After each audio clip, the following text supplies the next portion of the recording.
مساء الخير يا حبايبي، ازيكم عاملين ايه؟ ان شاء الله النهارده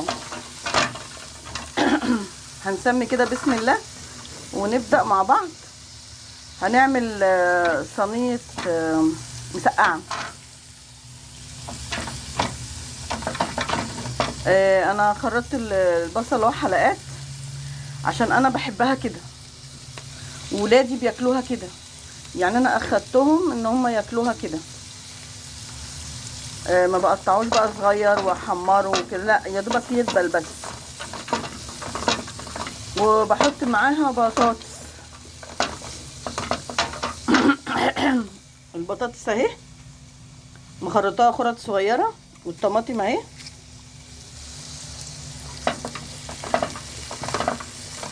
البصل بس يدبل،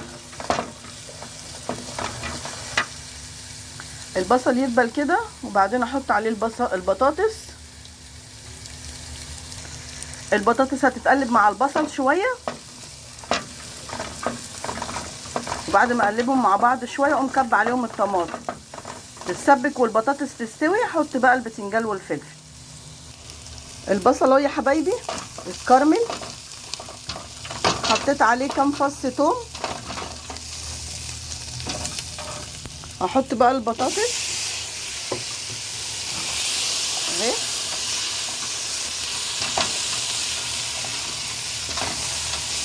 هيتشوحوا مع بعض كده شويه، واحط عليهم بقى الطماطم. بص حبايبي انا حطيت الطماطم اهي، الطماطم عشان كانت في الفريزر متلجه. هستنى بقى لما تفك.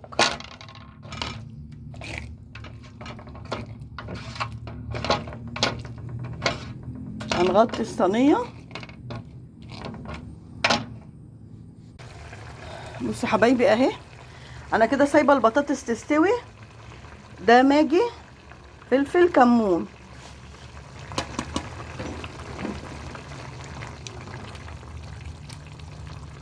اهو هنسيبها بقى لما البطاطس تستوي.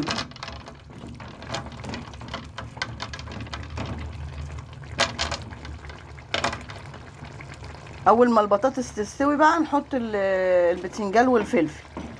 انا قليتهم اهو، قليت البتنجان والفلفل اهو. اول ما البطاطس تستوي هرميهم فيها. اهي يا حبايبي خلاص البطاطس استوت. هنحط بقى ايه اهو كده بالبركه، مش هنرص ولا هنزوق. اهي هنحط بقى كوبايه ميه.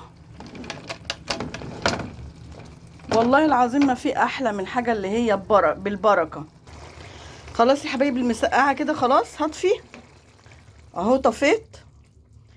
لو عجبتكم المسقعه السهله والبسيطه دي ما تنسونيش في اللايك والاشتراك. انا عملتها معاكم كتير، بس يعني هعمل ايه؟ طب انا هعمل النهارده مسقعه اصور لكم ايه. لو عجبتكم المسقعه دي ما تنسونيش في اللايك والاشتراك، هي جميله جدا والله، والله جميله جدا. الحاجه اللي هي بالبركه دي بتبقى جميله جدا، تاكلوها بألف هنا وشفا. ما تنسونيش في اللايك والاشتراك يا حبايبي. سلام عليكم.